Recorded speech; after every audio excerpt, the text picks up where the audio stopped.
lines are set, the odds are high. Every bet a test who will survive. Chasing stacks, outlast the crowd. Only the strongest left now. Who's ready to win? This is more than gambling. Let's start the show. It's last man standing. Welcome to Last Men Standing. I am Tony Farmer. He is Jason Anik. We are a Circa Survivor podcast that produces Circa Survivor content every day of the week over at Last Men Pod on Twitter. We are produced by the folks, or we are brought to you by the folks over at Race Oracle, Survivor Sweat. Today we'll be previewing Splash Sports as well. Today we'll be previewing every game on the Week 12 NFL slate from a Circa Survivor lens. We also have some great guests. Cleve TA, Reality Steve are going to be joining us a little bit later on the show. But first, my guy, Jason Anik. How you doing over there, Jason? Doing great. You know, Wednesday, 7 o'clock Eastern time, my favorite time of the week. And we are produced by the great Mike Jones. Thank you. Frendo, what's up, boys? Kel Frendo almost won that Earl Campbell jersey. Dixon Cider wearing the Malcolm Wellmaker image. So, Tony, Dixon Cider with these MMA references with his image. We see you, Dixon. That's a guy who was undefeated, who lost this weekend. Anyway, I digress. I'm doing great, Tony. Can't wait to talk NFL. And we said off the top, we got a lot to talk about this week. Might be our first 2-hour show. So happy to go long-winded with you on this league always, bro. Yeah, a lot to talk about, man. Week 12 is just so every week in Circa Survivor is fascinating, right? But week 12 specifically, because there's so much connective tissue between week 12 and the Thanksgiving slate. It's fascinating. People are really going to have to kind of draw a line in the sand this week and figure out what the heck they want to do moving forward. And there's going to be massive ripple effects, moving forward. But yeah, first let's look at week 11. 43 people go down in 0 Dark 30 Part 2. Atlanta versus Carolina. 11 go down. I'm already Minnesota. having FOMO for the first time in my life. Anyway, go ahead. 6 go down with the Chargers. 1 goes down with the Chiefs. I get by with 1 on Dallas and 1 on the Packers. So I'm happy to still have 2 entries alive on my DD3s. Thank you very much. So in total, 61 people were eliminated last week. 939 are left. And we are fighting for $18.72 million. And I got some more numbers here for you, Jason. 118 people have 2+ entries remaining. 29 people have 3+ entries remaining. 12 people have 4+ entries remaining. 1 person has 6 entries left. And 1 guy still has 10 entries left. He is the only person with 10 entries left. Not bad. How would you feel about having 10 entries left at this point heading into week 12 in Circa Survivor, Jason? I'd have a big headache because I'd start to be thinking about investments and the marketplace. And I think that I would be DMing Tony Farmer, maybe asking him if he could work for me on a part-time basis to figure out what the heck to do with all 10, because these entries are very valuable at this stage, Tony. Yeah, about 20 grand a piece. That's just the implied value. They're going for a little bit more than that over at the Survivor Sweat marketplace. But yeah, I mean, this person is just the envy of everybody in Circa Survivor right now. To have 10 at this point, there was only 1 week, Jason, where he deviated from going all in. There was 1 week where he took 7 Kansas City and 3 Seattle instead of going all in. It'll be interesting to see when he starts diversifying. At what point does he stop, if at all, with this all-in method? I suspect it's going to be on Thanksgiving, but we're all buckled up and ready to find out together when exactly that's going to take place. Wow. Incredible. It's interesting, Tony. It's hard to get week 12 out of your mouth as we want to quickly look back to week 11 to a certain extent. It really is. There wasn't a lot of carnage. There were some opportunities early in some of those games where certainly it could have gone the other way. Mason Rudolph had to take it home for some folks. We could go on and on. Appreciate you, Michael Callow. We try to be the best Survivor show out there. But yeah, I mean, overall, Tony, in terms of week 11, not a ton. I have some takeaways in general, but nothing too specific in terms of the contest itself. Not too much carnage, etc. Nothing much to talk about for me in terms of week 11 in Circa. Yeah, hit me with some sort of general takeaways that you got for the week. So it's really actually kind of specific, and I love the National Football League, and I've said on other shows, I love just being able to talk to Tony about the NFL every week, even if some of it diverts off the Circa Survivor narrative. So right. The Chargers aren't who we thought they were. right? For me, like that game surprised me more than any game, maybe the whole season, right? And I understand injuries can be a thing, but this game was really big in terms of the AFC and the wild card picture. Now the Chargers 7-4, Jacksonville 6-4. I just think it was a very big swing game. And as Jacksonville, I was not a believer in any way, and I really was a believer in the Chargers. I liked that game quite a bit. I lost some money on that game, so I guess that game was a big swing week. It felt like. And while I don't know if I believe in Jacksonville, gosh, the Chargers, you got a lot of good teams to compete with, and throwing up all over yourselves in that spot. Hard for me to believe in that team moving forward. So that's one of my takeaways. Any thoughts on that?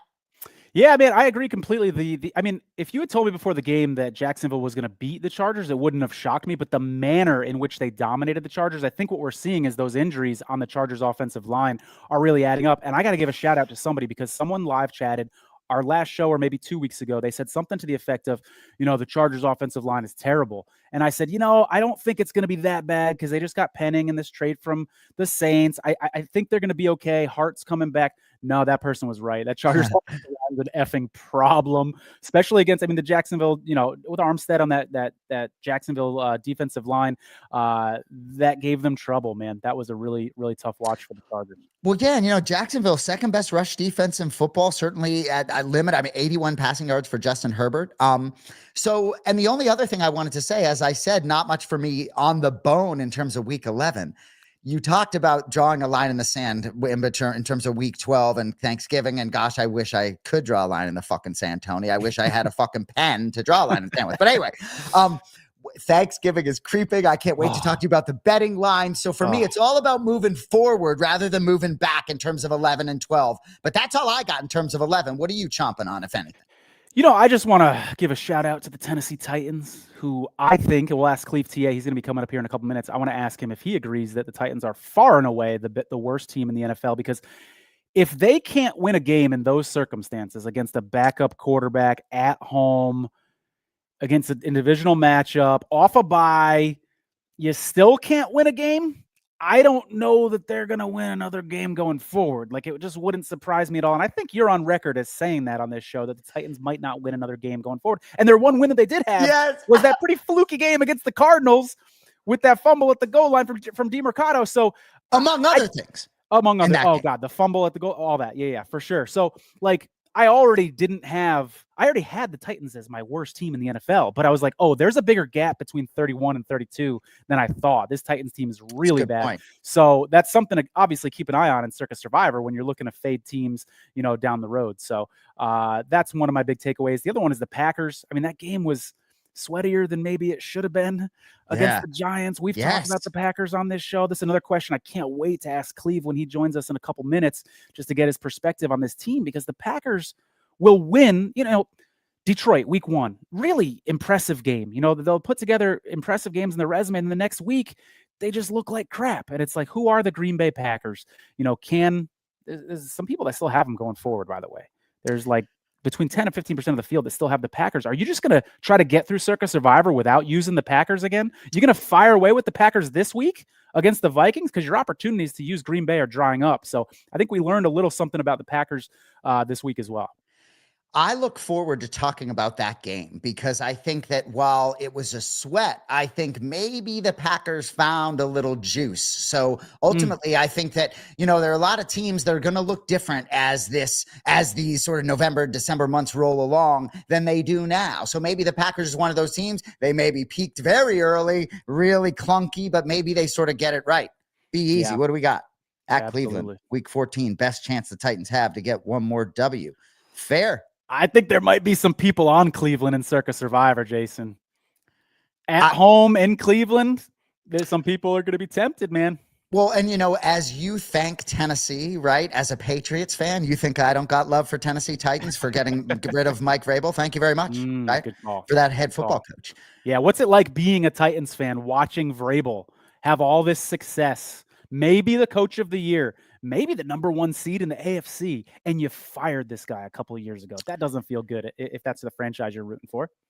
I could go on for days about Mike Vrabel, even if he never realizes a championship in New England with Drake May. Yeah, He is one of the greatest leaders I've ever seen. It's not hyperbole. I could go on and on, but that's not what we're going to do here today.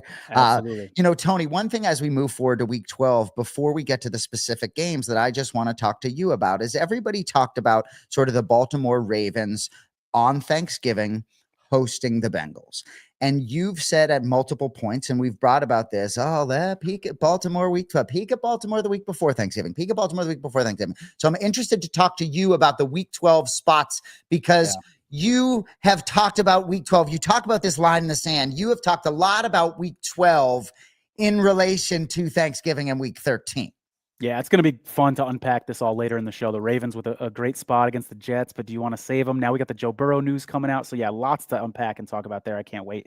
But first, we're going to go ahead and bring in our first guest today. We got Cleve TA from Cleve Analytics. Mike, if you can go ahead and pull his little audio box up on the screen. Cleve, you can follow him at CLEVTA.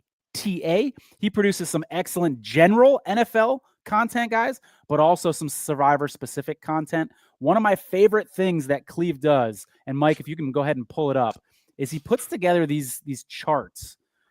One for Survivor folks who are in Circa, and then also a separate one for general Survivor folks.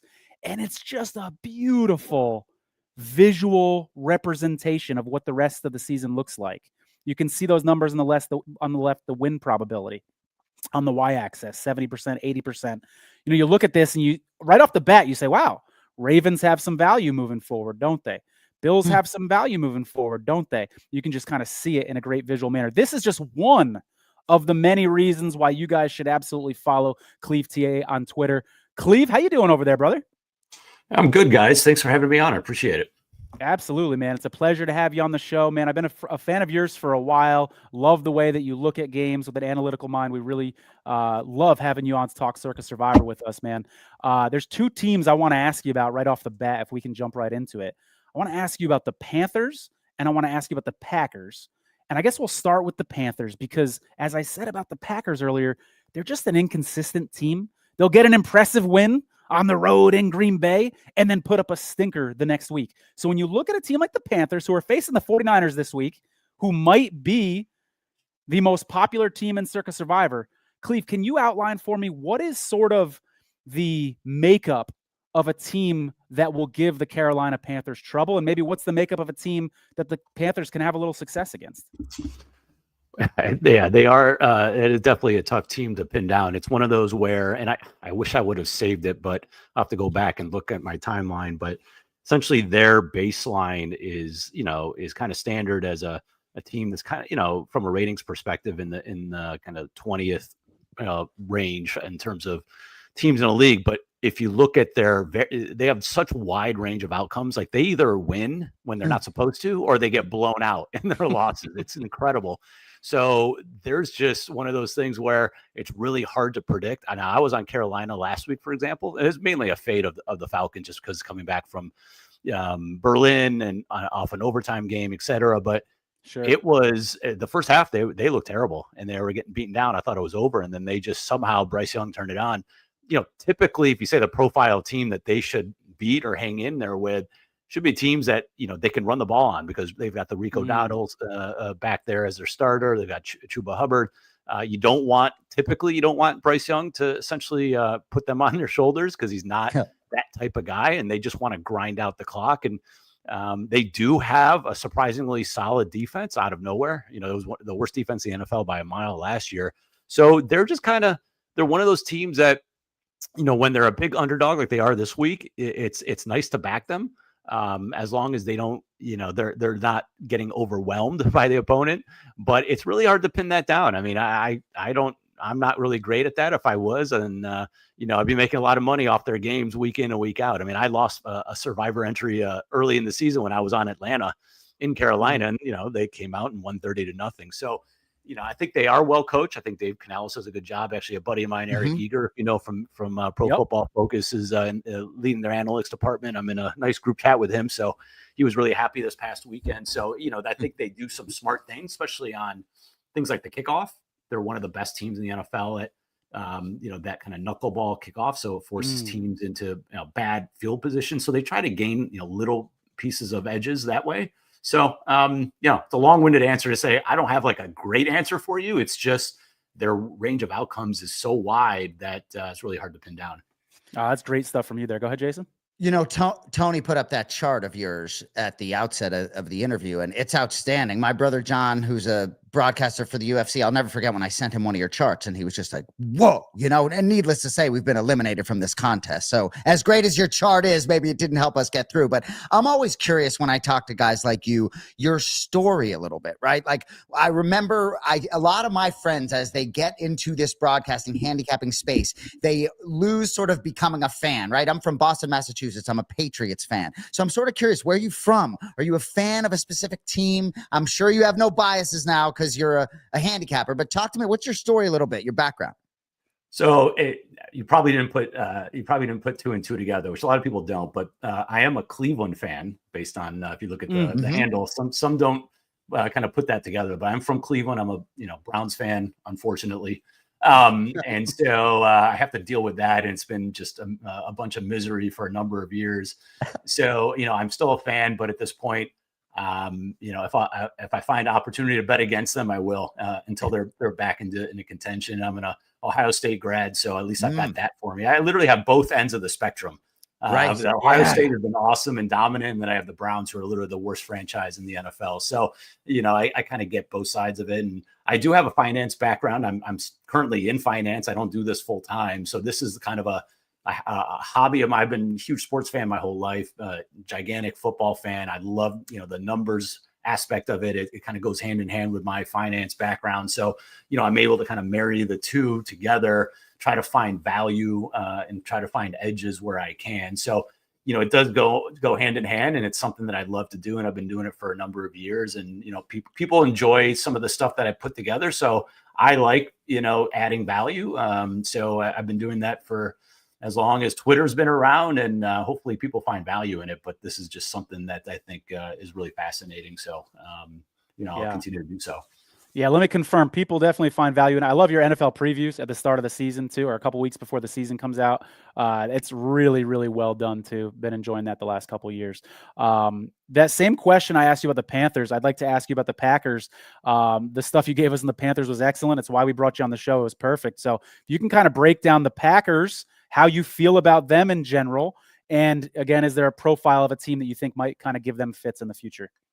Yeah, they're just one of those teams that when they're expected to win by margin, they just can't do it right now. Yeah. And I think it's a combination of their defense, especially their pass rush. You'd be surprised if I told you where they ranked from a pass rush standpoint. I mean, they're like 18th in pressures, which you wouldn't expect with Micah Parsons and company. So they just haven't been as dominant on that side of the ball as you'd like. Their secondary, if you read my preview, I actually had them going to the Super Bowl. This is before the Micah Parsons trade. So I thought they had the pieces to get there, but my one concern was the secondary. And then when they traded for Parsons, I thought, well, maybe, the pass rush can make up for that. They certainly are not getting the stops that you would like, especially on those high leverage third down situations. So they're keeping teams in it.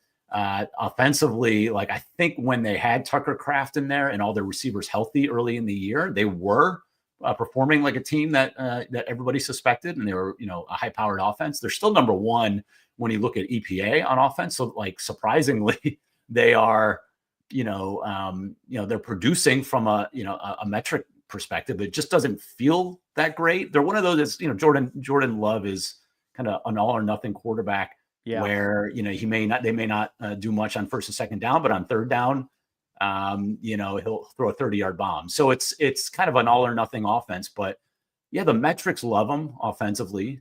Defensively, like I said, I think they're underperforming a little bit, and I just don't, there's just something missing. Right. And I think if they get their receiving core back, they're starting to get some pieces back. I mean, the loss of Kraft was a big deal. And then now you had Josh Jacobs banged up, but I think that if you can get a healthy Jaden Reed, you got Christian Watson now and Romeo Dobbs, and you got Wicks, and you've got some, Matthew Golden's kind of in and out of the lineup. If you can get a healthy wide receiver core, I do think that they are still live. I've got a Super Bowl ticket on them, and I think there's one of those teams that you do not want to face if you're, the number 2 seed and you got to go up against the Packers as a 7 seed, which they are right now.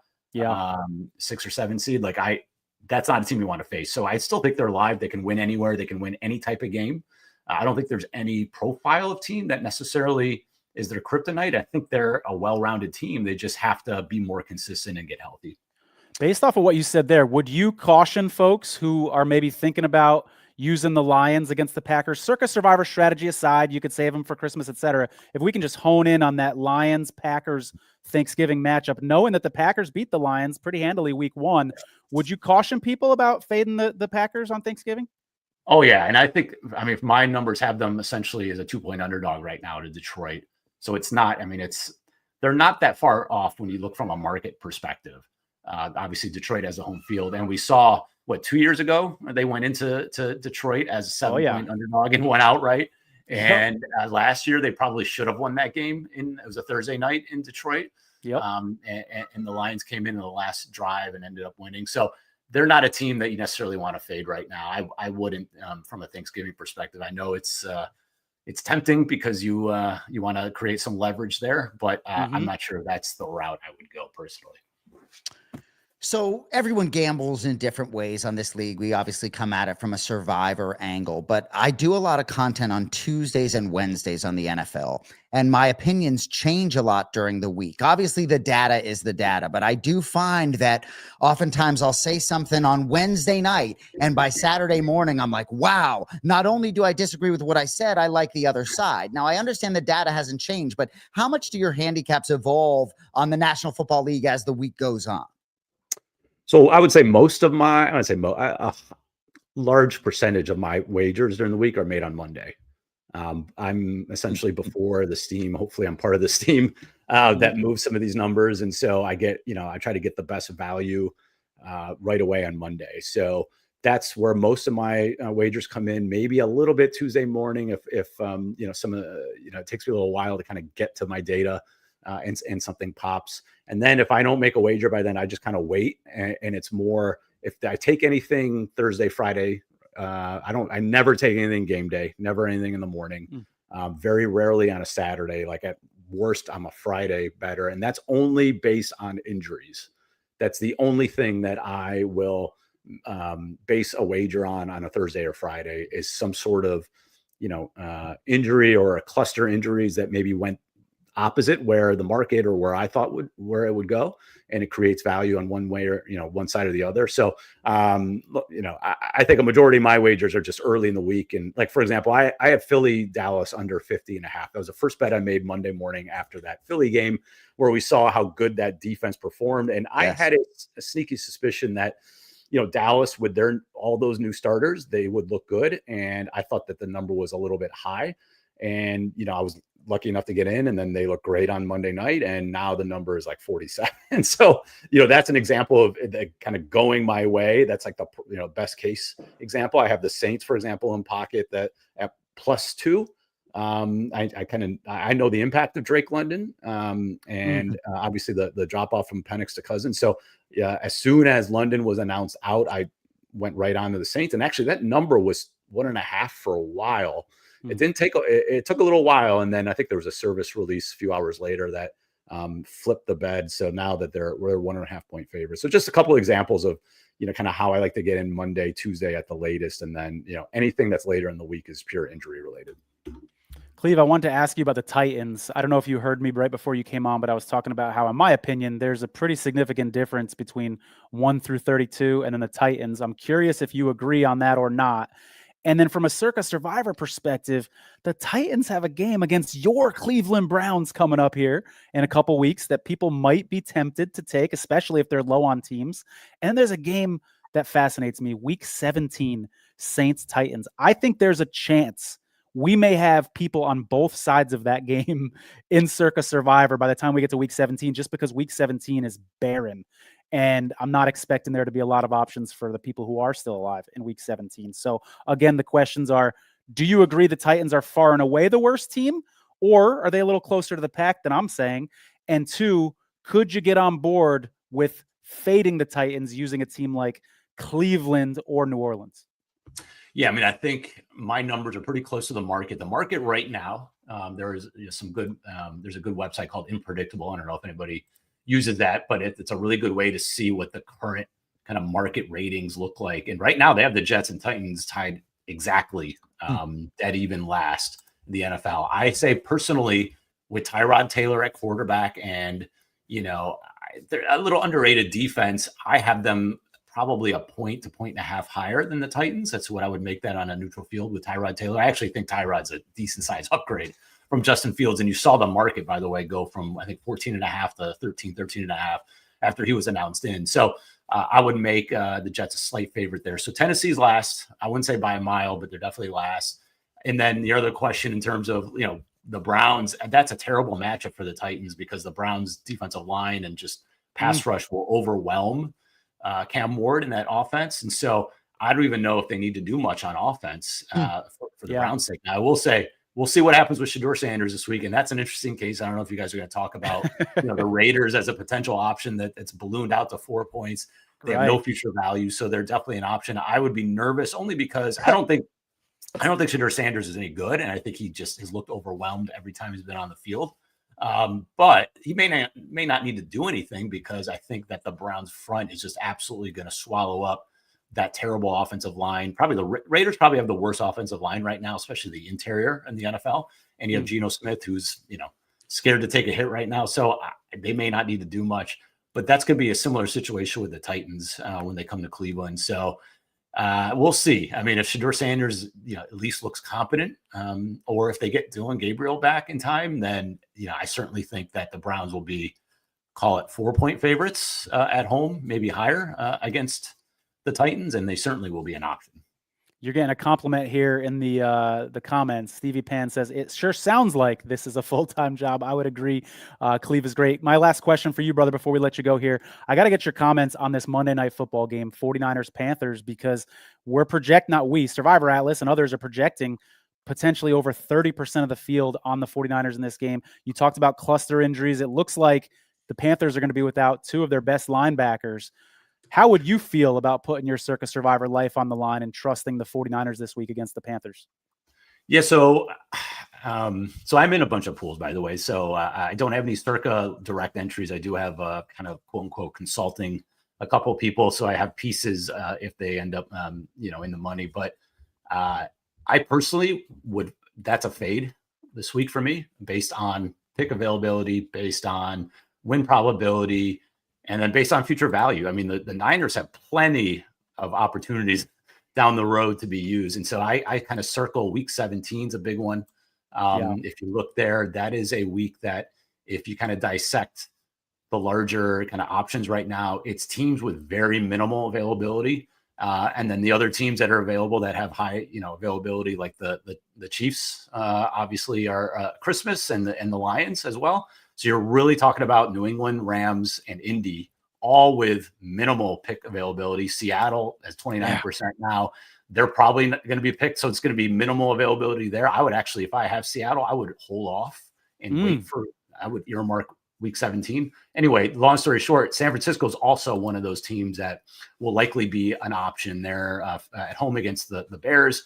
Right now, I mean, I'm projecting -4, about 66% win probability. I think that could be a little bit higher because I think the Bears are a little bit overvalued in the market, and I think the Niners are a tad bit underrated. I mean, their defense is terrible, but they can overwhelm this Bears team. So I think that might shoot up a little bit over the next few weeks based on their schedule. So long way to say that I personally, if you can avoid it, based on how popular they're going to be and based on availability and future value, and the fact that their defense is horrendous, and the Panthers, like I said, have a wide range of outcomes. They went into Green Bay and won outright like that. They can beat anybody. I would avoid them and save San Francisco for either that week 17 or I think it's week 15 as well. They're huge favorites at home versus the Titans. Yeah, coming off the bye, that's the spot. Yeah. So I personally, I've seen the projections. I'm actually stunned it's that high. I guess it's just based on availability more than anything. I guess people don't have. I honestly, like, might sound crazy. I would rather have a team like the Raiders as a slight drop off in win probability, but virtually no pick projection. Right. While waiting on the Niners in the future. Now, that's if you're trying to win this all. You're trying to win it all. Yeah. Right? You're trying to create high leverage. That's what I would do personally. But I know it takes a lot of risk, and it's not easy to do and not easy to swallow. But that's just my 2 cents. I love that you just said if you're trying to win it all, right? Because there is a big difference between trying to win a week and trying to win it all. So that point's very well taken. Good stuff. Trying to monetize your entry. Some just want to get to the point where it's worth 6 figures and they can sell a piece, which I totally understand.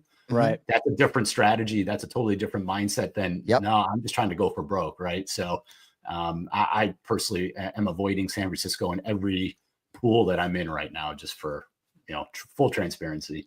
Gotcha. Great stuff from Cleve. Remember, you can follow him at CleveTA on Twitter. Check out cleveanalytics.com. He's got a separate section on that website specifically for Survivor tools and analysis. Make sure you check that out. Cleve, thanks so much for coming on, man. You were great. I appreciate it, guys. Thanks. Absolutely. Take care, brother. See you. All right. Great stuff there from Cleve TA. Jason, that was a lot of fun. I learned a lot. I have a decision to make about the 49ers. So now I got Cleve TA, who I respect a lot, in my head about this 49ers decision. Oh, I can't wait to talk about that game now with that new context. Absolutely. So for those of us that are not in Circa Survivor, Splash Sports has created a lot of things for us to get after it with. And Tony, while we didn't do very well in some of our early spots on Splash Sports, we did do well in week 11, as did a lot of folks, if we're being honest, but we entered 4 contests. We emerged completely unscathed, Tony, got through everything. Buddy. So, even the touchdown competition too? Yes. So just to quickly let you know, right?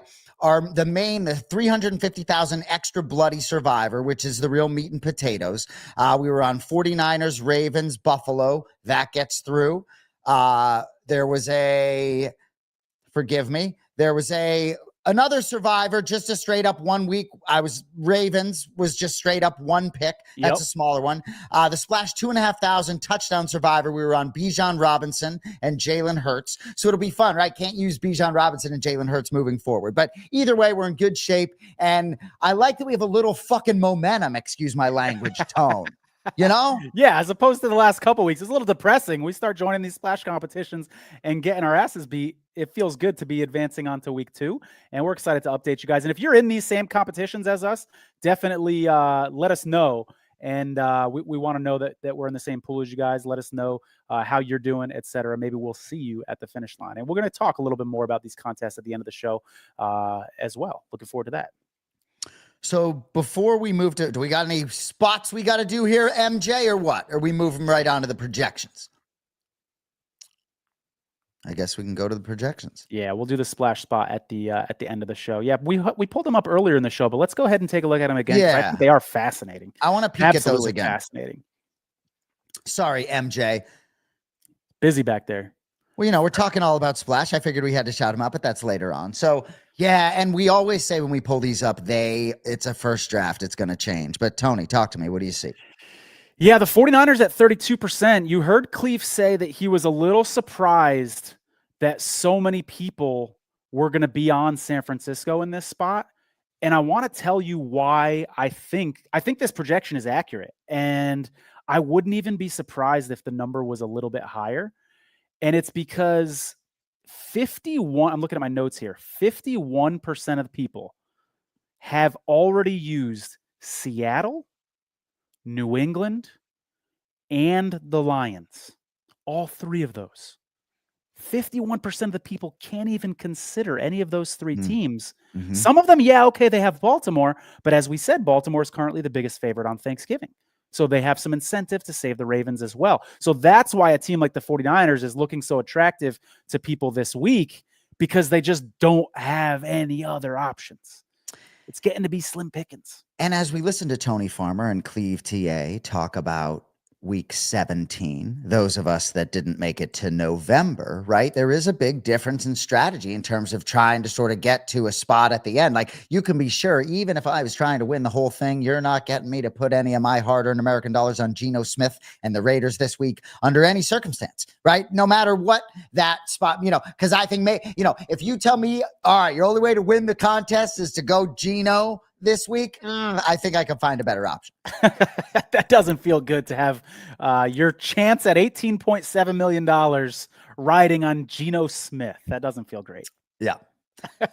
Appreciate everybody watching tonight. Follow us at Last Men Pod, and we are going to keep this thing rolling beyond the football season, to be determined where exactly we're going to go with it. But yeah, I mean, are we ready to get into these games, Tony, or what? Let's do it, baby. Let's do it. Let's talk a little Thursday night football. 17.3% of people have Buffalo available for this road game at Houston. Future value-wise, let's talk about it. Buffalo does have a spot against the Bengals week 14. Maybe that's a little less appealing if Joe Burrow's back, which it's looking like he probably will be at that point. Week 16, Buffalo at Cleveland. And then the dream, Jason, is to have the Bills available week 18 against the Jets. You know why? Because in years past, this was a spot you might want to avoid because the Bills are going to be so far out ahead in the AFC East that they might be resting their starters. Looks like the Bills are going to need that week 18 game, and it's probably going to be a 13 or 14 point spread.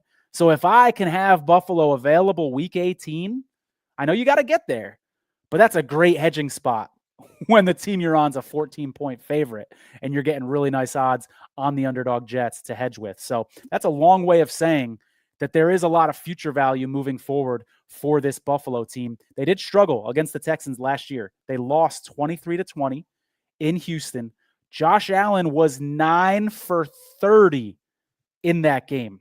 Arguably one of the worst games of his career. Didn't have a lot of interceptions, but completion percentage-wise, it was an ugly game. And the last thing I want to say before I turn this game over to you, Jason, to get your thoughts is, who taught DeMeco Ryans his defensive system? Robert Saleh, 49ers defensive coordinator who was the Jets head coach for a while. And is it a coincidence that some of the other worst games of Josh Allen's career have also been against Robert Saleh? 2022, Jets beat the Bills 2017 as a 10.5-point underdog. Josh Allen goes 18 for 34, 2 interceptions. Ugly game. 2023, Jets win 22-16 as an underdog. Josh Allen, 3 interceptions, 5 sacks. Now, I'm cherry picking a little bit because you can go out there and find some games where Josh Allen did well against Robert Saleh. But what I'm saying is some of the worst games of Josh Allen's career have come against Robert Saleh / DeMeco Ryans defenses. So keep that in mind if you're considering getting cute here with the Bills on Thursday. All that being said, I am considering it. Despite that, I may pull the trigger on the Bills on Thursday. What are your thoughts?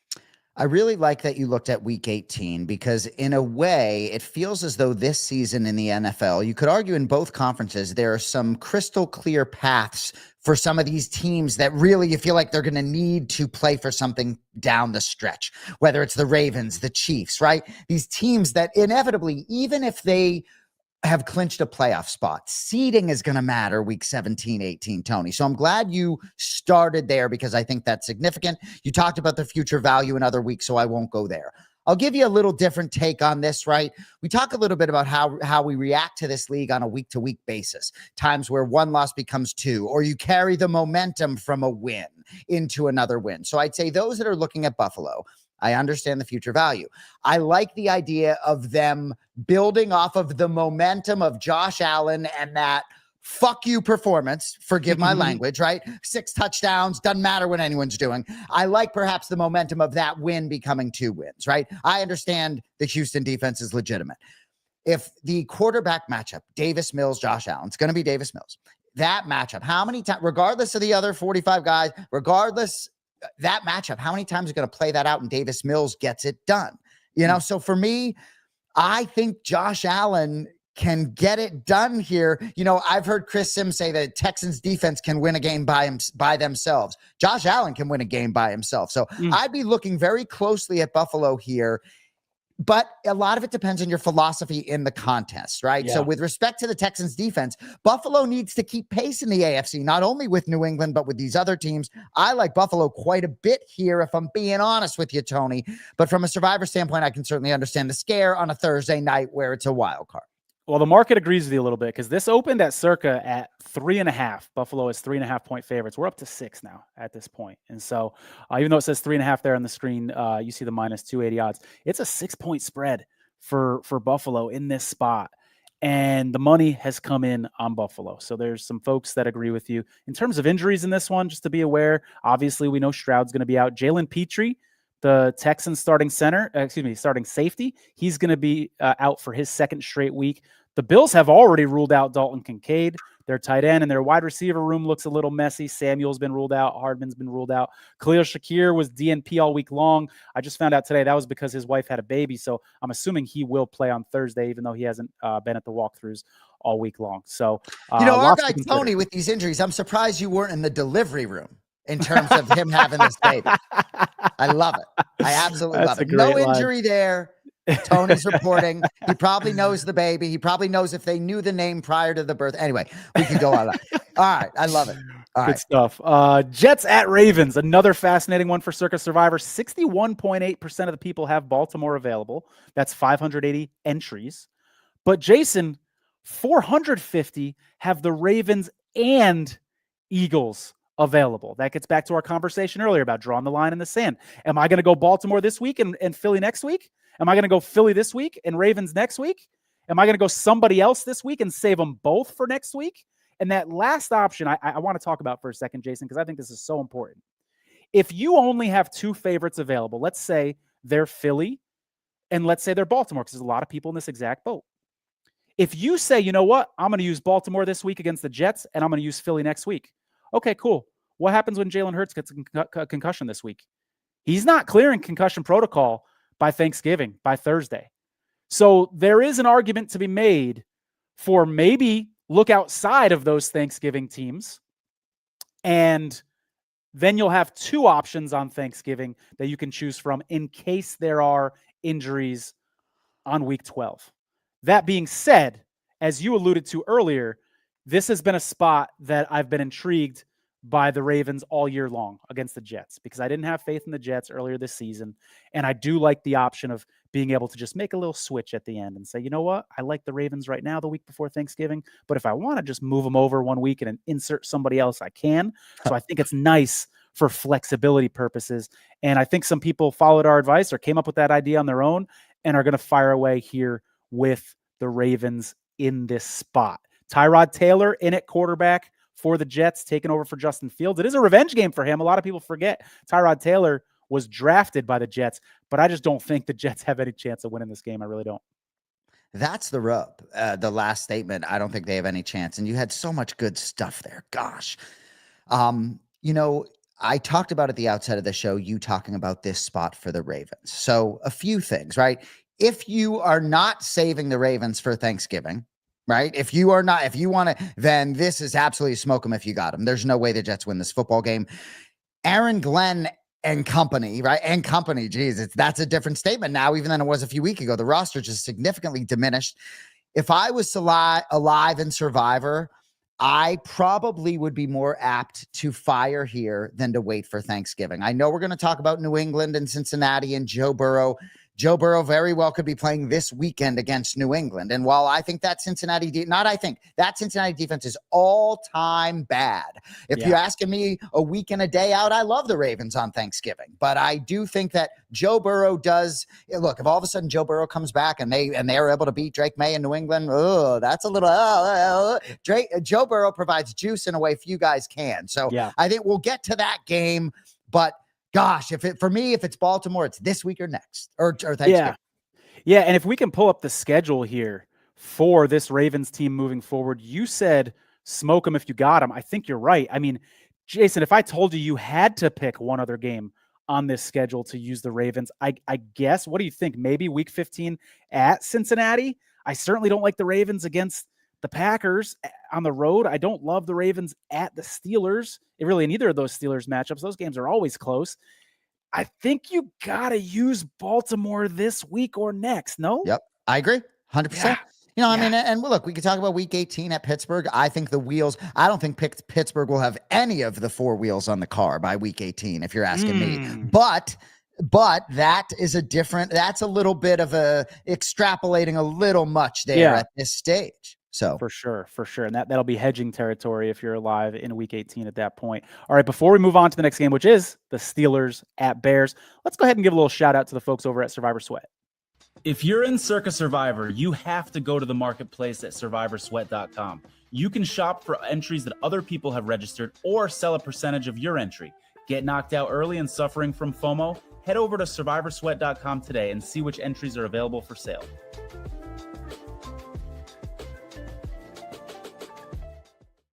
That's what was throwing me off. It was our little Survivor Sweat sponsored. By the way, if you're playing Baltimore this week, there will be no sweat. If you don't feel like sweating this weekend, then go with the Ravens this week. Absolute. Shout out to Randy. He says he's still alive in Survivor Sweat Revival.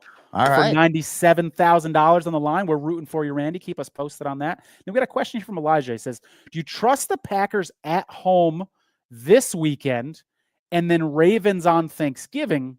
Or would you rather go Ravens now and Eagles on Black Friday? Asking for a friend. I think he's asking for himself. It's one of those, hey, I have a friend too, right? I wouldn't trust the Packers this week, and we're going to talk about that game, and you'll hear from me why, but I just wouldn't trust the Packers this week. That said, I don't know exactly which teams you have left, Elijah, and this is the last time to even consider using the Packers. They got a tough schedule down the stretch. Some people don't like the idea of finishing the season with a good team like the Packers still in their pocket.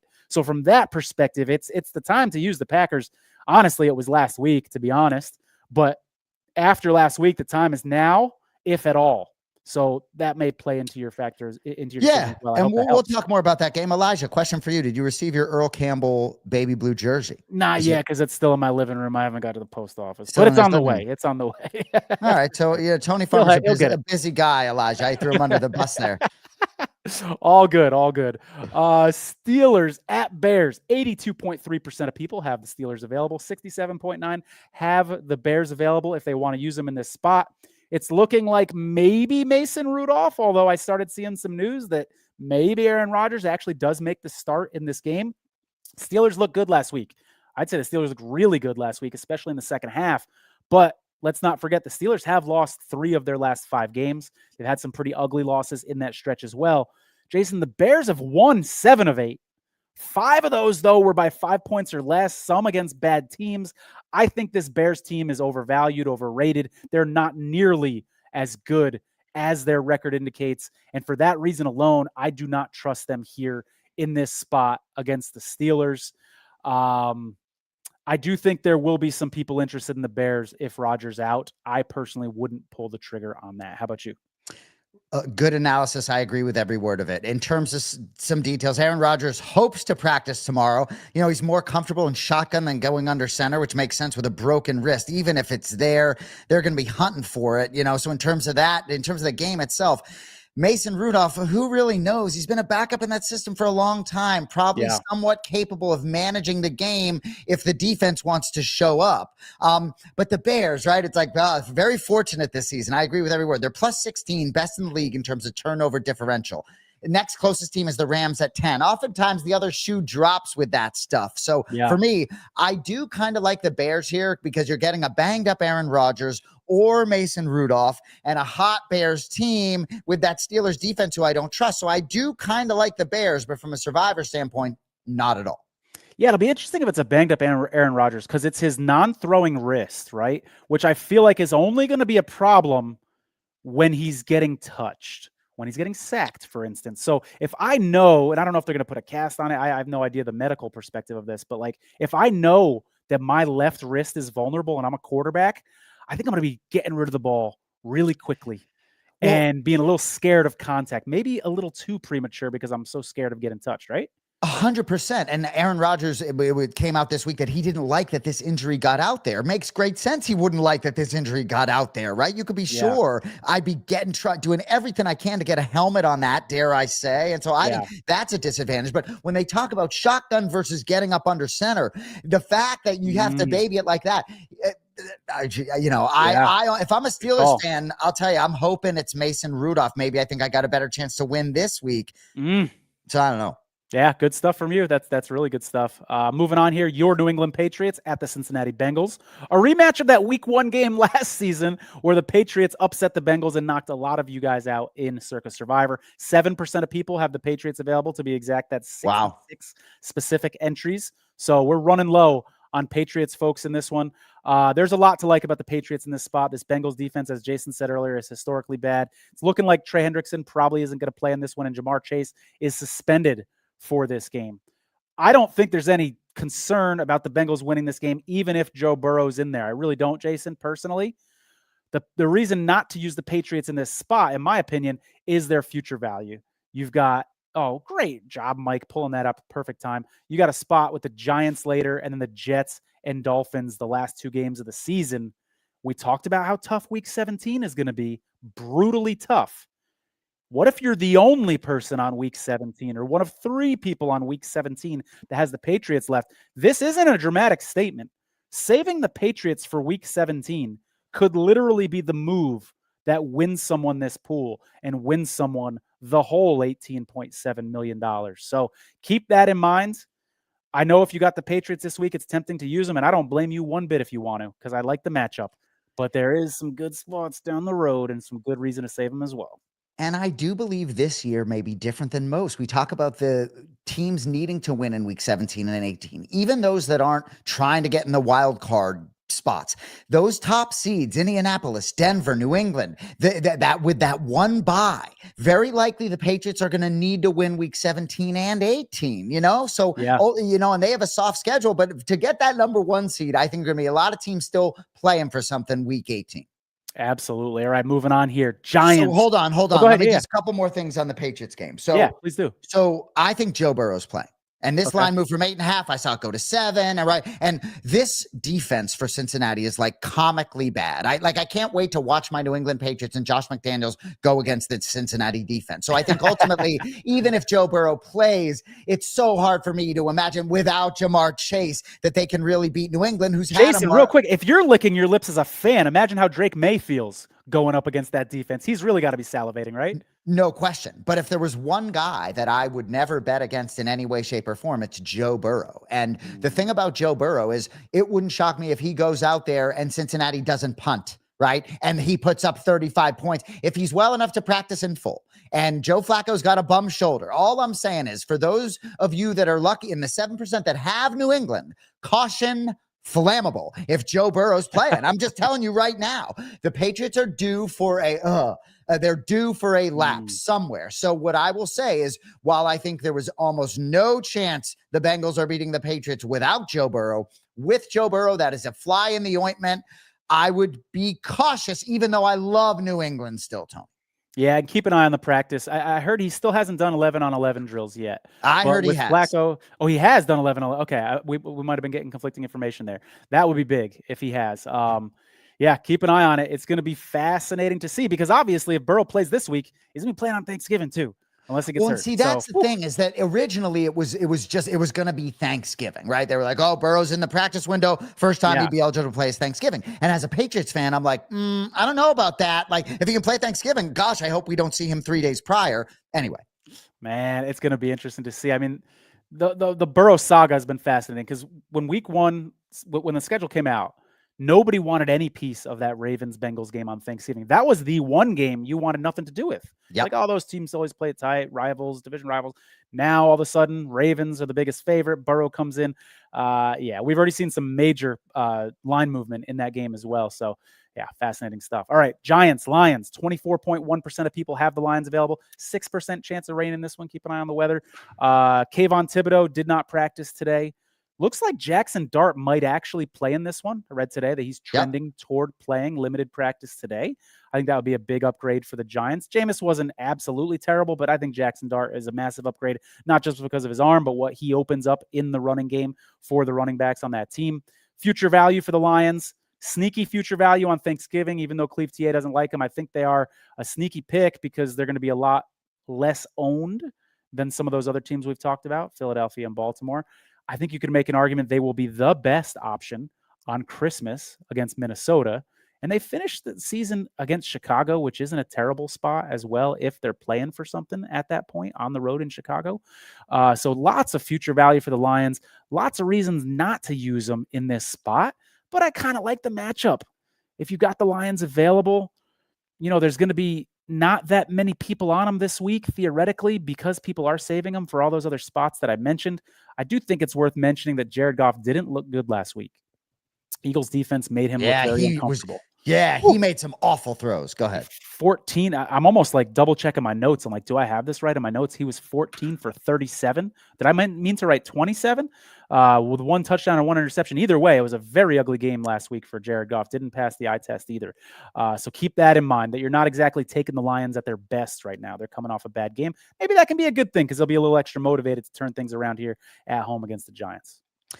Yeah, and I like that you peek at next week. Obviously, when you look at Thanksgiving, Detroit at home, this is starting a stretch of 3 straight at home, right? And so you obviously got Green Bay Thanksgiving and then Dallas. So if you're Green Bay and Dan Campbell, right? I got a lot to say about what they, with him calling plays now. It's sort of, takes him out of his sort of role. That's a different conversation. But I do believe this is a game you have to have. This team is worse than the other two coming down.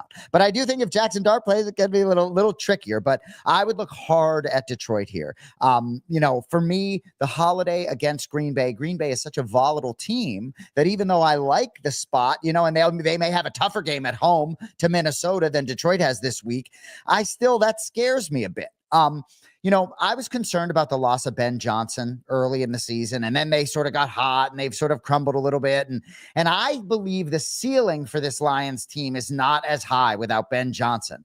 So ultimately, I don't know how much I believe in them long term. So I would look pretty hard at Detroit here. And ultimately, like you made a point about, look, we may think something Monday about the Green Bay Packers that we don't, depending on what you think of this next game coming up, Minnesota at Green Bay. Yeah. Like, I think Green Bay may be about to get hot here. So I don't know. It's too early, even though we're only 8 days away, Tony, to tell you how much I like Detroit at home on Thanksgiving. Yeah, let's start that Vikings-Packers game out by throwing the schedule up for the Green Bay Packers. As we said earlier, I think you can make an argument that this is the spot to use Green Bay moving forward. 13.1% of people have the Packers available to even consider. I really think, Jason, that window's passed. I think the time to use Green Bay has passed, and if you're using them moving forward, it's in some risky spots. I mean, maybe week 14 at home against Chicago. I would say this, though. Don't fall into the trap of using Green Bay just to use them because you don't want to finish this contest with them in your pocket. Don't do that. Good point. That's one of those you're not going to sleep well at night because that's just a boneheaded decision. And there's some temptation to use that. Just because this is the best spot to use Green Bay for the rest of the season doesn't mean you have to do it. You do have the option of finishing the season with them in your pocket. Green Bay was 0-2 against the Vikings last year. I think that's noteworthy. They were 1-3 in their last 4 games against this team. And they're not playing well. So while what you said I think is true, I wouldn't be surprised at all if they turned things around and just won the next 3 or 4 games. I don't feel good trusting my Circa Survivor life with these Green Bay Packers whatsoever. I think this is going to be a bit of a desperate Minnesota team as well. They need a win. Yeah, well, and I think Green Bay has been super disappointing for those that have a couple of entries left who had many, many entries, right? Inevitably, Green Bay fucked you somewhere, right? So, but I would say if I had the Packers available to me, I would look very hard. I love them in this spot. And last week, it felt like kind of a breakthrough game for them. Jordan Love is at his best when he's sort of throwing caution to the wind, being aggressive, chucking it up, letting Christian Watson go make a play, and being fired up. Some guys have a natural ability to lead. I don't know how natural a leader Jordan Love is. Sometimes his play makes him a better leader. And I don't really believe in this Minnesota club overall. I think the quarterback still looks super green, and the Packers, right? They're still half a game behind Chicago, half a game ahead of Detroit. You pulled up the schedule. It's the easiest game on their schedule. It's very hard for me to feel as though Monday morning I'm going to wake up and Minnesota will have emerged victorious from Lambeau. Green Bay knows they're going Thanksgiving where they're going. I just think this is a have-to-have game, and I think maybe they turned a little bit of a corner in terms of the mojo in the clubhouse. So your point is well taken. Green Bay's the opportunity to use them may have passed you by, but this may be one of those, dare I say, maybe no sweat opportunities. I like Green Bay a lot here, man. I think you like Green Bay more than me, but that's fair, and I like it, man. You had some great reasons to justify your position there. Moving on, Colts at Chiefs. 54.3% of people have the Chiefs available. Jason, I really don't think we need to spend much time on this game because I can't imagine anybody's using the Colts. I can't imagine anybody's going to waste the Chiefs here in this spot when you've got 2 holiday spots coming up. I think it's going to be a great game to watch from an NFL fan standpoint. I cannot wait. I think it's going to be a blast. I like the Chiefs here in like a desperate situation. Bingo. It's hard to imagine them losing this game, but have no interest from a Circa Survivor perspective. How about you? Agree. It's my 10-foot pole game in terms of Circa Survivor. Wouldn't touch with a 10-foot pole. I do like the Chiefs a good bit just because of the desperation. They're 4-1 against the spread at home. And for the Kansas City Chiefs at 5-5, if you win this game, I think you got a great chance to do some things. The schedule does lighten up a little bit. I think if you go 5-6 and lose this game, I think you might be cooked. I think if you go 6-5, you may only lose one more game. Very good chance to go 11-6. So I think ultimately I wouldn't touch it in Survivor, but I'm going to peek at Kansas City in the sports book. Good stuff. Seattle Titans, 29.4% of people have Seattle available. You heard Cleve TA earlier in the show make a case for saving the Seahawks and not using them in this spot. 13% chance of rain last I looked in this game. 276 people have Seattle available. Of them, 157 have Seattle and Baltimore available. I suspect a lot of those 157 people are going to fire away on Seattle here, not take Cleve TA's advice, and then use Baltimore next week. 1-2 punch, Seattle, Baltimore. I think that's what a lot of them are going to do. 106 of them have Seattle, Baltimore, and Philly. I would recommend all 106 of them should go Seattle, in my opinion, and then save yourself 2 Thanksgiving teams in case there are injuries in week 12, as I talked about earlier. Future value-wise, you got that spot. How about this one? Against Atlanta, week 14 with Michael Penix out now. That's not a bad looking spot for Seattle that kind of just crept up these last couple weeks with Atlanta shitting the bed and losing their starting quarterback. Yeah. And then, of course, at Carolina, week 17 feels comfortable for Seattle as well. Any thoughts on this one, brother? Yeah, I'm not necessarily with Cleve TA. And you can leave that up there, Mike Jones. This is a smoke 'em if you got 'em spot for me. Last call for alcohol if you got Seattle available. I love the bounce back spot for the Seahawks. You know, we're talking about getting a win and getting through. I love the bounce back after losing to the Rams. Sam Darnold had 4 interceptions. Gosh, man, for those of us that liked the Rams and lost on that hook, don't even get me started. But so the only game the Titans won was that fluke win Arizona week 5. I hate to remind a lot of you, right? So yes, there's future value on the Seattle team. We know how great they are under Mike McDonald on the road. We talk about at Atlanta week 14, at Carolina week 17, but I don't like either of those spots as much as I like this spot here. And if Cleve's saying hold off, I don't know which specific week, but even if we're talking week 17 at Carolina, to me, I think it's a great, if you have, a lot of people use Seattle. If you have them, this is my smoke them if you got them spot. Yeah, I'm with you on that. I think most people will do that. And I think, I don't want to speak for Cleve. I think he liked Seattle in the spot. Just strategically, he loved the idea of using them later on down the line when they're much less owned. Little zigzag. Yeah, for sure. I wouldn't be able to resist the temptation not to use him here in this spot. Yeah, I think that's all I got for this game, Jay. Well, good. Well, that does it for the 1 o'clock games. Before we move on to the 4 o'clock games, a quick word from our friends at Race Oracle. Attention racing fans, if you want an edge at the track, you need Race Oracle. This subscription service uses advanced AI modeling built on over 200,000 historical races, crunching hundreds of data points from weather and track conditions to jockey history and speed ratings. Race Oracle gives you proprietary win percentages, Kelly betting strategies, and live odds tracking, covering every race in North America, plus the UK and Ireland, so you can bet around the clock with confidence. Don't guess, predict smarter. Subscribe today and start betting with data, not luck. Thank you to everyone over at Race Oracle. We appreciate you, Chris Legendry, and everybody else. Yeah, so Tom, moving on. We got a little comment here from Adam. He says, I'm still rolling in Circa with 3 entries live. How good does that feel, Adam? I'm happy for you, brother. Keep us posted on your Circa Survivor journey. And before we get to this next game, if you guys can do us a favor, if you're watching on YouTube, go ahead and hit that thumbs up button. That helps us out a lot in the algorithm. Make sure you hit that subscribe button on YouTube, and be aware that you can also subscribe on Spotify, Apple, Amazon, iHeartRadio, wherever you get your podcast. And yeah, make sure you're following us on Twitter as well at LastMenPod. And you can catch Tony Farmer in that VSiN studio all day doing different things. We got like a solo on me as I go on. I like that Drake May signed helmet behind me. Isn't it ironic? I got Jamar Chase and Drake May signed helmets behind me, right? That's Isn't that fun? That's good stuff right there. But yeah, Tony, I see Adam has 3 entries. You got a couple going, Yep. like Yep. I'm excited, man. And Tony, so you're in VSiN, we're doing all these different things. Tony, look, I'm manifesting, baby. There's no jinx. And when Tony wins that 18 million, he ain't gonna big time anyone. He'll still go on VSiN, okay? You got, he may be wearing an expensive suit or something, but he'll still he still punch that clock. Yeah, Sure. you're referring to, I was on Follow the Money earlier talking to Mitch and Paulie. It was a great time talking with them, Circa Survivor. It's that time of year where if you're in Circa Survivor, and Mitch is still alive, by the way, if you're in Circa Survivor, even if you're not, it's tough not to be obsessed about this contest. There's so much going on, so many storylines, life-changing money. It's a blast. So I had a lot of fun with them earlier today. Dude, I love it. Follow the money. Hey, I will say, for those of you that are not in this contest, and I've said this from week to week, right? Or have been eliminated like myself. Last year, Tony and I worked together for oddshark.com on a show called The Huddle, and I was not in the Survivor contest, and I was so juiced. All I wanted to do was talk to Tony about his Survivor entries. So, Tony, this week, I didn't have to text him Sunday morning saying, who do I root for? He sent me a text and told me who to root for. So, hey, root for your buddies. Think about how you're going to plan next year. Continue to map this thing out. Follow us at Last Men Pod.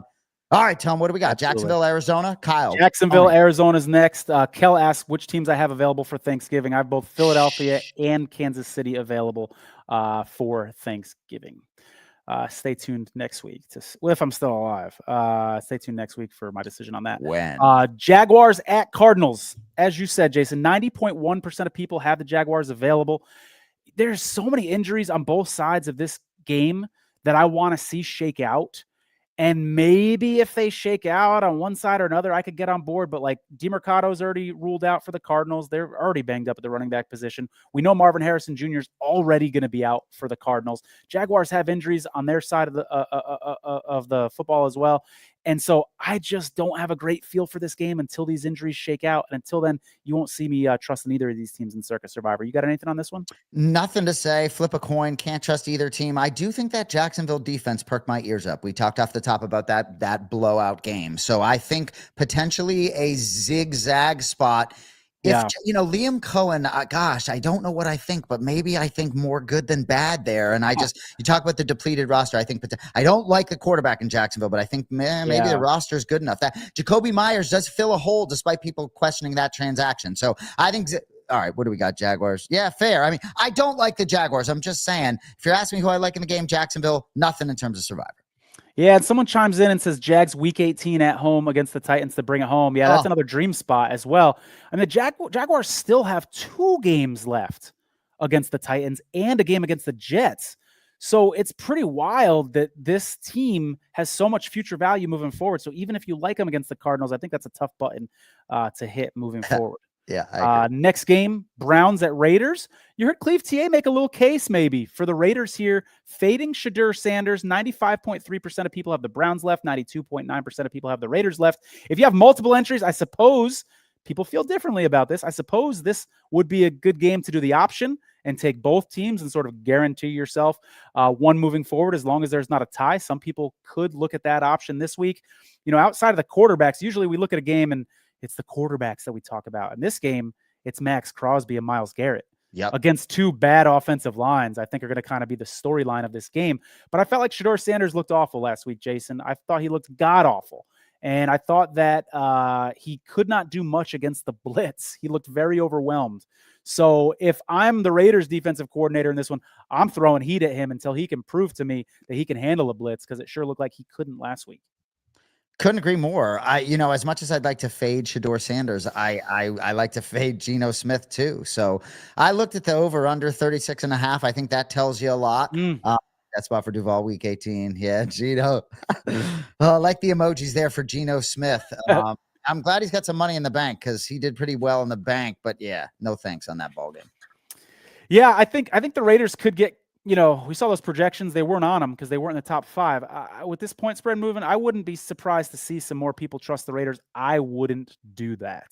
Yeah, I think that is very scary. This Browns defense is good, and this Raiders offense has been rough all year long. So not for me. Eagles at Dallas. 82.3% of people have the Eagles available. Circa opened at 4.5. It's now down to 3.5 here in that spot. I think a lot of people are impressed with the Cowboys after that win on Monday Night Football. Good time to talk about recency bias and how we shouldn't overreact to just 1 week. However, it was a really good week for the Cowboys. They got a couple extra pieces, 3 guys added to that defense when you count Overshawn, who came back from being hurt. And it looked like a decent defense, like at least not a terrible defense like they've had. It looked at least average. When you combine that with an offense that has looked pretty good, I think there's some reason to be a little optimistic about the Cowboys moving forward. Jason, I had this thought today. If Dallas can upset Philly this week, it's a big if. If they could, though, I think some people are going to feel a little differently about trusting the Chiefs against the Cowboys next week. And are people going to feel a little differently about trusting the Eagles off a loss on Thanksgiving against the Bears? You froze me because you took some of the words out of my mouth, believe it or not. So what I'll tell you is when I first looked at this game, the ball guy in me, the non-math guy in me, I was like, oh, I love Philly in this spot to just shut everybody up, right? Loved Philly just sort of looking at the game and looking at the line. But by Tuesday morning, I like Dallas quite a bit, right? I could give you reasons to play the Eagles 4-1 against the spread on the road, 4 straight against the spread. For me, with Philadelphia, the offense, even feeding AJ Brown and then still just being so futile. Like I like Dallas quite a bit in this spot. I understand it's a short week for Dallas. I understand Dak's a little bit banged up. I understand George Pickens and CeeDee Lamb were at the casino. I love it. Bonding in that wide receiver room. Give me all of that, by the way. And then did you see Schottenheimer go over and give him a big hug? Yes. Sometimes you need to break eggs to make an omelet. We talked about it. I like Dallas quite a bit in this spot, and I didn't earlier in the week. So ultimately, I think that'll change a lot about next week. And I think for the Eagles, it's good. Wheels could come off in a way for a team defense. I think it's a big spot for Philadelphia. And so I think they could shut us up. They could run all over this Dallas defense could still show some cracks that it showed early in the season, despite getting healthier. But I love Dallas in this spot. And I love from a Circa Survivor standpoint, if you're rooting for chaos, if those things happen and the Cowboys win this week, I think it could really change some things next week. Yeah. AJ Brown is disgruntled in that locker room. And I'm like, maybe a loss could spark a real locker room issue going into Thanksgiving. Right. That could be a little scary for sure. Yep. Somebody said nothing wrong with staying out past curfew at the craps table. Shooter was probably on a heater. That's a great comment. Yeah, and I think I texted you like better than consuming alcohol or doing something. You know what I mean? Like, well, maybe it was both. Who knows? But right. Yeah, absolutely. All right, moving on here. Falcons Saints. 99.8% of people have the Falcons available. Jason, why do so many people have the Falcons available? Because every time people take the Falcons, they knock them out of this thing. So now we're left with the field where everybody's got them. Michael Penix is out. We know that already. Drake London is hurt. There's some hope that he can play, but I think it's more likely than not that he misses this game as well.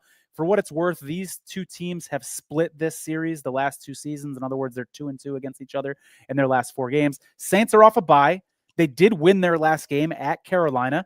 I don't know if I can say the Saints are getting hot, but I guess there's a little momentum before their bye week. Tyler Shuck hasn't been great, but he hasn't been bad either. 61.4% completion percentage, 3 touchdowns, 2 interceptions. That's not terrible for a guy on a depleted team making his first 3 starts. Would you trust Atlanta? Jason, if you told me right now, Tony, you have to put your Circa Survivor life on the line on the Falcons or Saints, I'd take the underdog Saints. I'd take the Saints. 100%. I'd take the Saints in this game. And what Cleveland alluded to, Saints now favored, right? Where they were the dog. And I think, and so Drake London is not playing. I think he's doubtful, but he's not playing. So you took everything in my notes, but what I'll say is I do like Kellen Moore very much as a leader.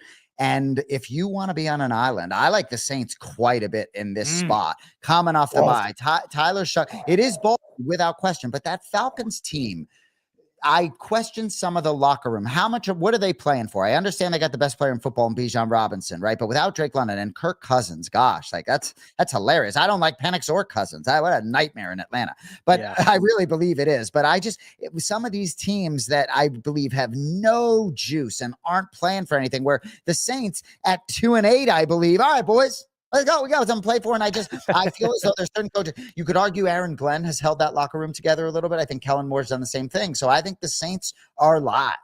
Yeah, I think it's going to be an interesting game to watch. I think there will be a couple people on the Saints this week. We'll see. Sunday Night Football, 11.7% of people have the Rams available. I have no interest in the Rams here in this spot. I think this is going to be a game. We talk about the ball guys versus the math guys. I think this is going to be a game that the math guys like, because I do think it'll be a decent EV spot here for the Rams, because the point spread is pretty similar to that 49er game that we talked about, right? But there'll just be a lot less people on the Rams.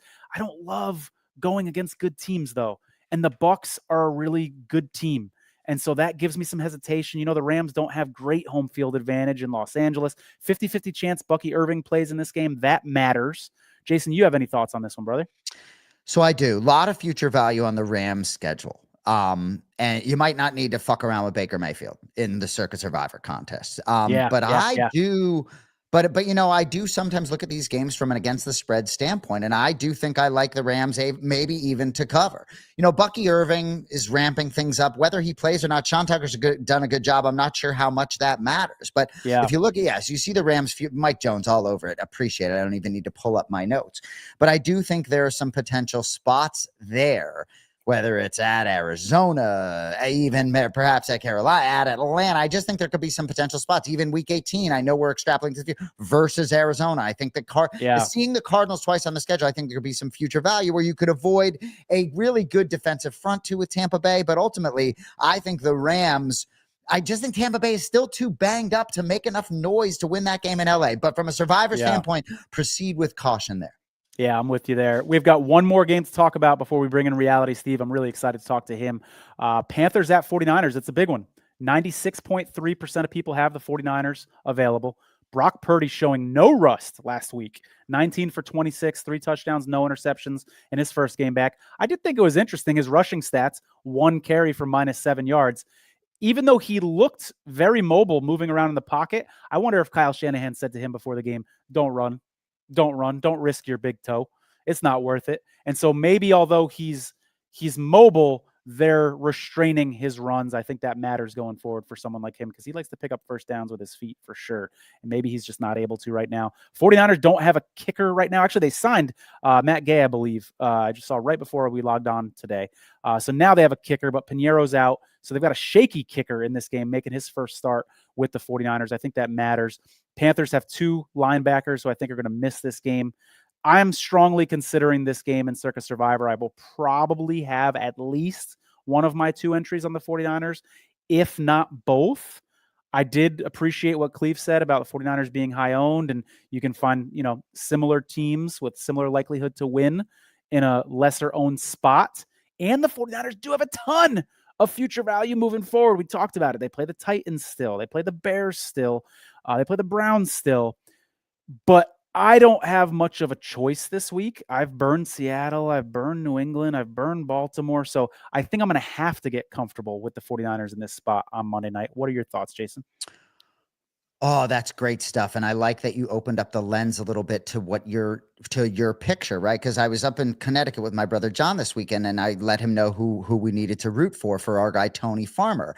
And then I started to talk about, I wonder how he made this decision. And John's like, unless we know what he has available to him, this is a stupid conversation, right? So a lot of times you really don't have got available. But in terms of that future value, look, this may be the best team in terms of future value. I think they're going to have things to play for, regardless of how much you look at the 49ers as a contenders, Tony, as a 49ers fan. Sitting at 7-4, whatever it is, they got some juice, right? You think you're happy you guys like seeing Brock Purdy instead of Snack Jones? I mean, 19 for 26, 200 yards, 3 touchdowns, no turnovers.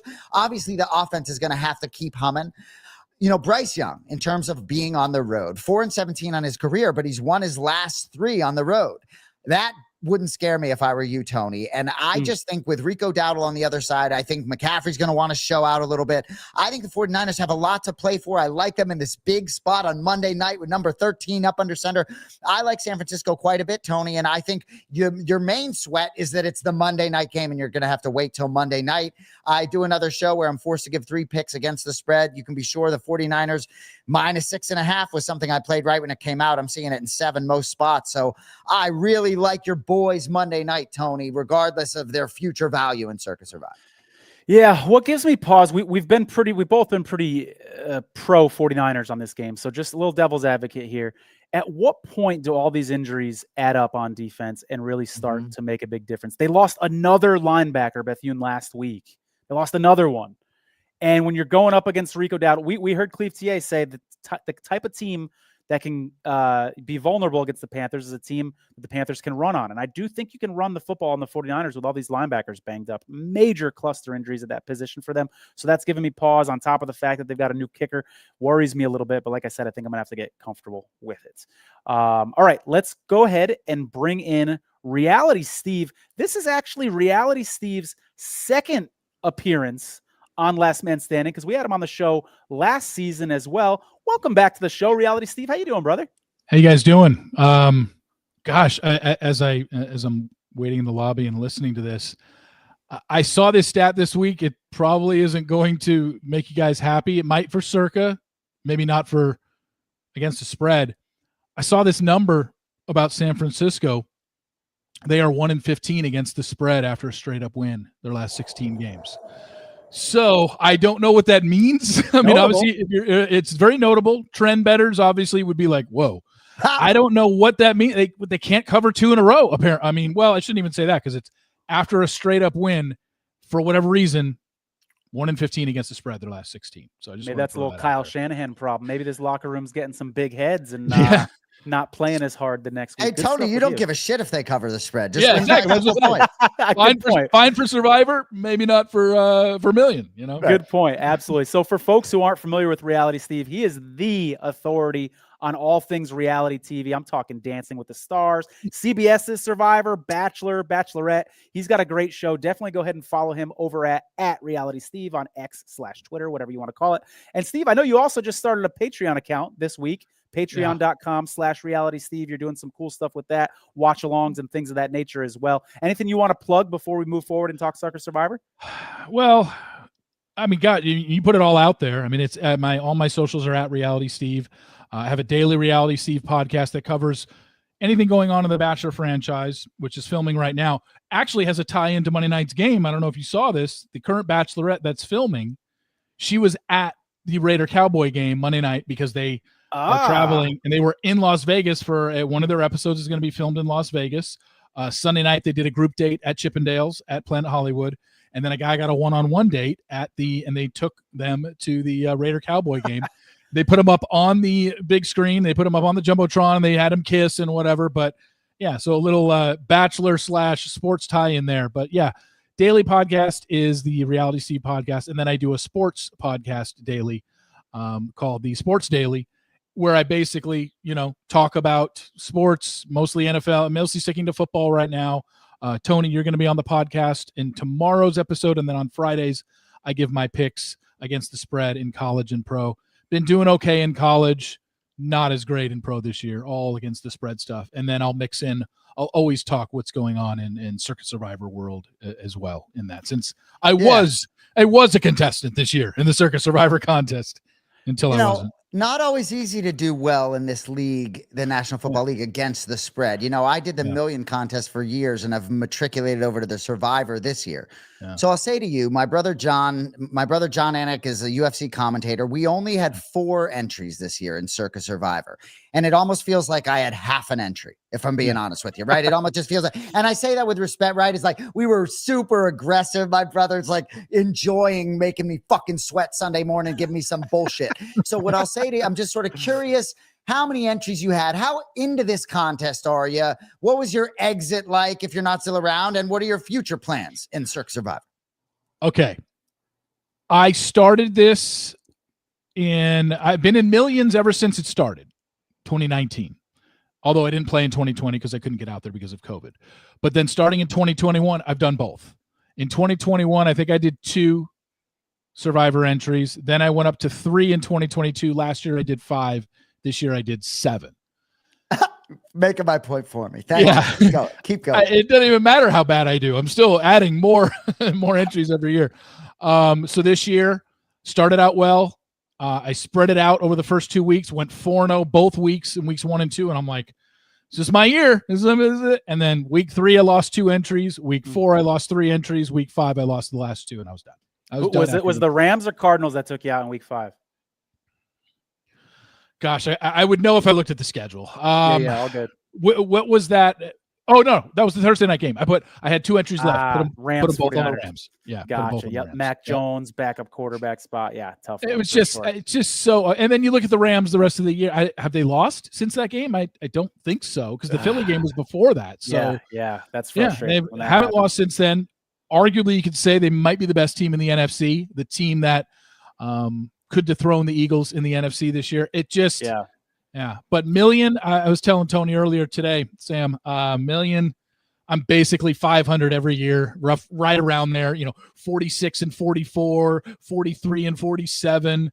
Last year was my best year. I went 50 and 40, but never had a close enough to where I even could have won a quarter prize. And clearly 50 and 40 is not nearly good enough to finish in the top 100. But I mean, that's sort of the way it was for me, despite sort of being above 500. I honestly felt like in weeks when I saw the board well, didn't perform well, and I had to get lucky to do well. I was, every time I did well on millions, I was like, oh, I'm so lucky. And then when I saw the board well, I felt like I had a bad beat.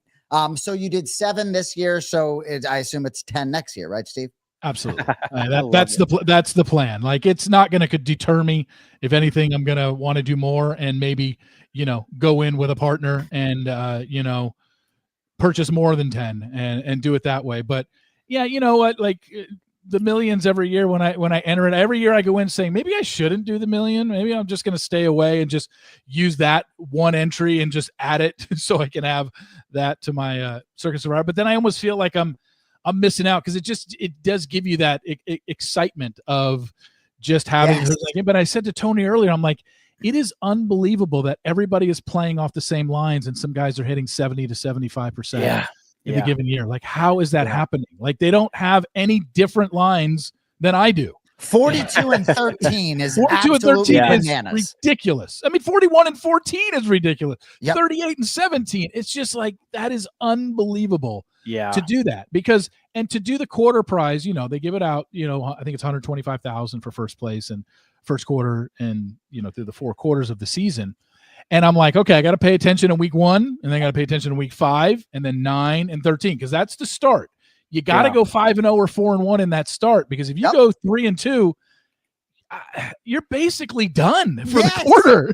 You got to start out 5-0 and 4-1. And quarter 3, 2 weeks ago, I had a 4-1 start. I'm like, okay, I'm turning stuff around. That made me, I think, 23 and 27 on the season. But I was 4-1 for the week, for week 10, which is the start of quarter 3. And then I went 2-3 this past weekend. Ironically enough, I won the Thursday night game and the Monday night game. I had, I had the Sunday morning game. I had Miami and I had Dallas, and then I had 3 losers on Sunday. So I went 2-3. So now I'm 6-4. Hey, look at, I'm not even listed as, 7-2-1 is the best start to the week for quarter 3. So shout out to Potato Commish at the top. I want to tell you guys a story real quick. I'm going to try to keep this story as tight as possible, because I told this story on another show. But I met him in Circa a few weeks ago, and I didn't know what he looked like because his Twitter profile is just kind of a logo. So we're DMing, and I'm like, hey, I'm sitting in the recliners. Where are you at? He's like, oh, I'm behind you. I'm like, all right, at halftime I'll go and I'll introduce myself to you. So halftime rolls around, and I don't know what he looks like, so I'm just like guessing, right? So I go up to this guy. He's sitting at a table. You reserve the tables. You pay big money to sit there at Circa, especially when there's football going on. And I said, hey, are you the Potato Commish? And this guy goes, yeah. So it's the guy that I've been waiting to meet. He just gave me permission to go introduce myself to him. So I sit down at the table, and the guy who said, yeah, grabs this stack of chips as if I was going to steal them. And he's like almost bothered that I'm sitting next to him. And I'm like, what the heck is going on here? And I later found out Dave Tooley was the person sitting at the table with us. So I'm just starting a conversation. I'm meeting this guy for the first time. Hey, how's it going? He's like, hey, I'm in the middle of a business meeting with Dave right now. I'm like, what the heck? You just invited me back here. It's kind of rude. Like, I'm confused. So I go and I sit back in my seat. A minute later, this guy comes up to me, different guy. Hey, Tony, how's it going? I'm the Potato Commish. So that wasn't him. So I don't know what happened. When I said, hey, are you the Potato Commish? He must have heard something else come out of my mouth and just thought I was inviting myself to his table. He's like, yeah, I'm the fucking Commish. Get the fuck out of here, Ridiculous. But anyways, in all seriousness, shout out to him hitting almost 76% in millions. Steve, I wanted to ask you, one of my favorite things about you, brother, is that you are really passionate about this contest. Earlier this year, I think before week 1, you and I had like an hour conversation on the phone, just talking about Circa Survivor and all the different strategies and how to use Survivor Atlas and all this different stuff. Where did that love for Circa Survivor start? Where did it spark? Where did it begin? Gosh, well, I'm in a personal one that I've been going in for like, I think 20 years now. And it's a really interesting one. It's through friends. We started it. It's now been taken over and it's now run by Splash. They had to move over to Splash. They were with officepools.com. Yep. Got bought by Splash. I've been in that for over 20 years. We started out with like 26 people in it. And now there's over 1,700 entries. And it's interesting because it's $20 buy-in, but the commissioner allows you to, for every 5 spots you buy, you get 1 free. For every 10 spots you buy, you get 3 free. For every 15 spots you buy, you get 5 free. So I start every year with 40 spots. I go $600. Here's 300, and I get 30, paying for 30, getting 40. There's 122 people left in the pool right now. I've got 3 available, and the pot's around, the total pot I think is around 45,000 because they allow buybacks. You can buy back after a loss in week 2 for $20, week 3 for 30, week 4 for 40, and week 5 for 50. And then they stop because they just want to grow the pot. If it's just $20 for everybody, it'll be decent because we have, over 1,000 people that sign up for this thing, but they want the pot to grow. And you know how last year started out. Sure. Many buybacks after the top pick of the week loses 3 of the first 4 weeks. Yeah. Pot last year was over $50,000. So it was a nice for a $20 entry.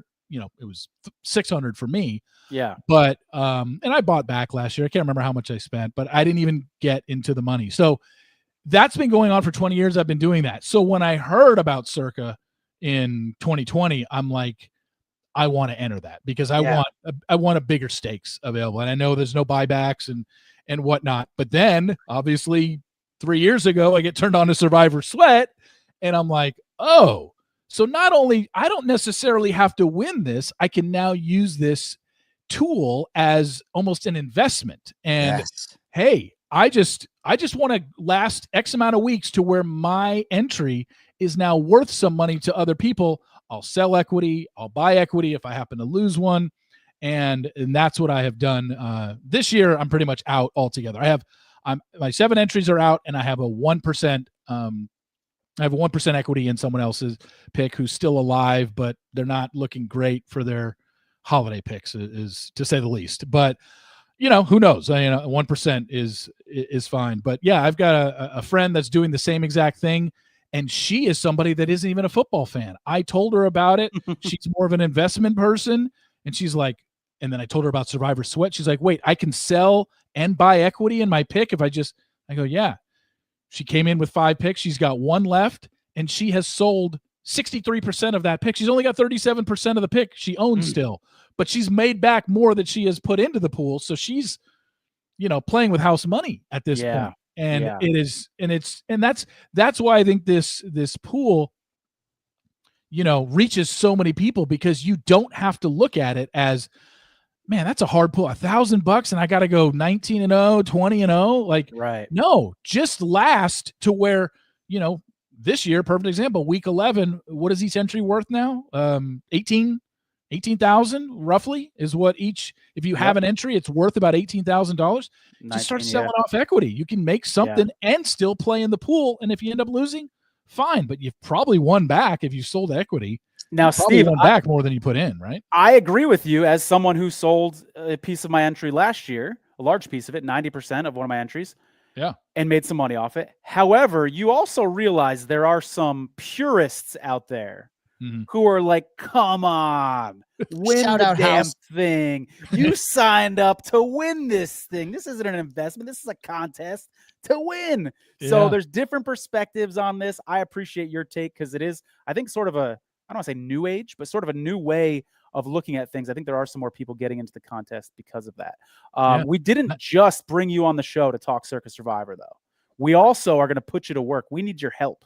Yeah. Jason and I are in some of these splash contests, Survivor pools, where they started last week. Jason and I finally have a little momentum. We want to pick your brain a little bit. We're asking you, Reality Steve, to help us make our decisions in our splash pool. So Jason, can you set us up here? Remind us who we used already last week and how many teams do we got to use this week? And let's get some help from Steve. So Steve, sorry, first of all, to put you on the to put you on the spot. So the 3 teams we have to pick 3 teams, 3 teams to survive. And and there you go. Mike Jones always on top of it. Those are the 3 that we can't use this week, Steve. So you know, and I love that they call it extra bloody for a reason. And you know, Steve, we kept just not doing well in these splash contests. So finally we were like, all right, we're not going to worry about week 12. We're just going to worry about week 11. And we finally got through. So help us out. Okay. So I totally forgot. I still have 1 availability in a splash contest. I'm in the Splash Millionaire Survivor Revival, which I started in week 7, where 1 team a week until week 14, and then it's 2. Nice. And then this week, I just signed up for the 250,000 extra bloody, which is starting with 3 teams. So I got to do my own 3 teams this week, but I'm a week later than you, so I have everybody available this week. So let me see who you guys have picked. Who'd you guys pick last week? Yeah, Mike, if we can put that back up, there we go. San Francisco, Buffalo, Baltimore. All teams that you would probably want to pick this. Right. Yeah. True. So without looking ahead to week 13, you have to take Seattle as one of these, right? As a 14-point road favorite. I can get on board with that. Yeah. You got it. I would think I would do 2 obvious ones, whether it's Seattle, Detroit, or Detroit, New England. You say obvious, but you know what I mean. The odds are in your favor. And then I would probably take a smaller one. I would take a small home favorite, or even a small road, small road favorite, a 2 or 3 point one. I would stay away from Cleveland, Las Vegas. Just I can't get either one of those teams. I'm going to veto the Patriots because I think there's so many good spots to use them, but I like your strategy, Steve, of the 2 sure things, right? Yeah. Every week, now that I'm doing it, starting this, I'm going to do 2 ones that are probably consensus. Yep. And then 1 where I'm like, hey, if I can get through, maybe, someone else gets upset somewhere else. But I like it. So how about Detroit, Seattle? I'm asking both of you guys because I want to come to this decision together. How about Detroit, Seattle as our 2 sort of quote unquote consensus ones, and then 1 frisky one? And the Saints. I was going to, you know what, Sam, I was going to say it because I think Kirk Cousins is washed. He's got nothing left. I don't think he's got anything left right now. And the Saints are off a bye. I wouldn't mind that. I'm not mad at that pick if you go with the Saints. I said earlier I would take the Saints side of that if you guys put a gun to my head. And I'll also throw this out there. Correct me if I'm wrong. We're a little behind the ball because we took such obvious favorites next week that had some future value. We need to make up ground, don't we? So if we need to make up ground, taking a risky pick like the Saints that hardly anybody else is going to be on, I kind of like it. Yeah. I'm so anti-Falcons. They've lost, or haven't they lost? They were 3-2 and now they're 3-7. They've lost 5 in a row. They don't have anything to play for. And now, I mean, when we've seen Kirk Cousins enter games this year, he's been terrible. Yeah. The Saints are at home. I really like the Saints at home. And not that the line matters, but I mean, they're a short home favorite. If you're going to go with one risky, because I'm just looking at some of the other games. I don't want anything to do with Jacksonville on the road. I don't want anything to do with that Cleveland-Vegas game. I think Green Bay, not a lot of future value, Tony. I think maybe we'll put Green Bay in that spot instead of the Saints. Mike Jones, don't you dare save those picks. I'm just kidding. But Tony, I think Green Bay, you had talked a little bit about we had talked a little bit about a lack of future value. So perhaps. I haven't looked ahead for them. Do they not have great future value? The Packers? Yeah, we were talking on the show about how this is really the last week to use Green Bay. So what about this, Jason? How do you feel about replacing the Lions with the Packers and still rolling with the Saints? I feel really good about that. So Seattle, Green Bay, Saints. So I like the idea. This is going to sound like I'm a total degen when I say this. Yeah. But I like the idea of using the Saints because otherwise I won't have much interest in that game. Like Circa Survivor, I'm not betting it. Circa Survivor wise, there's probably not going to be more than 5 people on that game. So now if I got a little action on this Saints game, thanks to Reality Steve coming in with the suggestion, gives us a little juice on that game, and I got a little extra interest in it. I kind of like it. And to me, as you know, in Circa Survivor, it's not just betting on the teams that you think are going to win every week. It's betting against teams that you think are going to lose. It seems like it's obviously the same concept, but you're betting against bad teams. I just think Atlanta has got no juice. Their season is over. Exactly. I like it. They just lost at home to Carolina for the second time this year after Carolina really knocked out a lot of people in whatever that week that was. It was week 3 or week 4 that game happened. And I don't want any part of an Atlanta Falcon game this year. Well, I just think they're a bet against teams. Yeah, and Stevie Pan smells blood. But the reason we all love this league is because Bijan Robinson is going to rush for 190 yards and just absolutely light the place on fire. And then we're going to be like, listen to us, like talking about the Saints, putting them on a pedestal. This league humbles you from a gambling standpoint like no other. And what do you say, Steve? Doing pretty good on college football. But then we talk about the National Football League against the spread. Show me your receipts, folks. Yeah, exactly. And you say the Saints, and I just laid out everything about why I would like the Saints. But then when you dig even deeper, it's like I'm putting my money on Tyler Shuck. This guy's got 2 NFL starts. Like if he loses, you can't say like, oh my gosh, I can't believe the Saints lost at home. No, you're taking a shot with this for sure. This is a shot in the dark where you're not giving up 3 very valued teams that you're going to need the rest of the year. And like I said, you're never going to use the Saints this year. I agree. Low future value, and I think we need to make up ground because we used such good powerhouse teams last week. So I kind of like it. Good stuff. Thank you for that, Steve. Sorry to put you to work. This might be now that I talked about it, like I said, I entered the 250, but I haven't made my pick yet, and that's 3 teams every week. The 250,000 extra bloody. So those might be my 3 teams. Yeah, so Steve's like, great, I'm hanging around in my contest. Now I come on last man standing, and I'm going to be fucking eliminated next week. Exactly. Hopefully we don't jinx you. Awesome. Good stuff. Reality Steve, thanks so much for coming on, man. At Reality Steve on Twitter. As I said before, he is the authority for all things reality TV. So if you or your significant other watch reality TV shows, make sure and follow him over on Twitter. He's got some great content over there. I think we can close the show with that. Thank you guys all so much for watching. Best of luck this weekend. It's a huge Circa Survivor weekend. Good luck out there, everybody. Take care. See you.